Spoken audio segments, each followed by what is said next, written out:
Seat గీట్ లేదు బా, నీకే సీట్లు.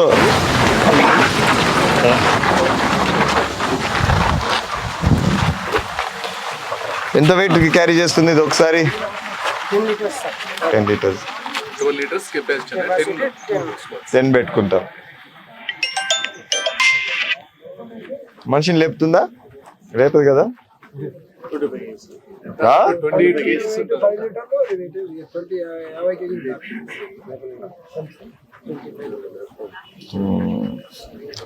ఎట్లా దీని వారంటీ గ్యారెంటీ ఎంత?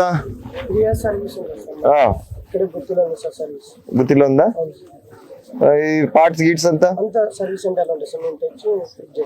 అన్ని వారంటీ ఉందా? మొత్తం 3 years ఫుల్ వారంటీ. ఏ పార్ట్ పోయినా ఏం పోయినా అంతా. అవును, పార్ట్స్ కొన్ని ఒక రోజు కూడా లేదా దానికి? అట్లా కాదబ్బా, ఇప్పుడు ఇది ఇరిగింది దానికి ఎట్లా సెట్ ఇచ్చాడా? ఏదన్నా ఆమ్ ఏమన్నా అయింది, ఆమ్ ట్విస్ట్ అయింది, ఇంజన్ మోటార్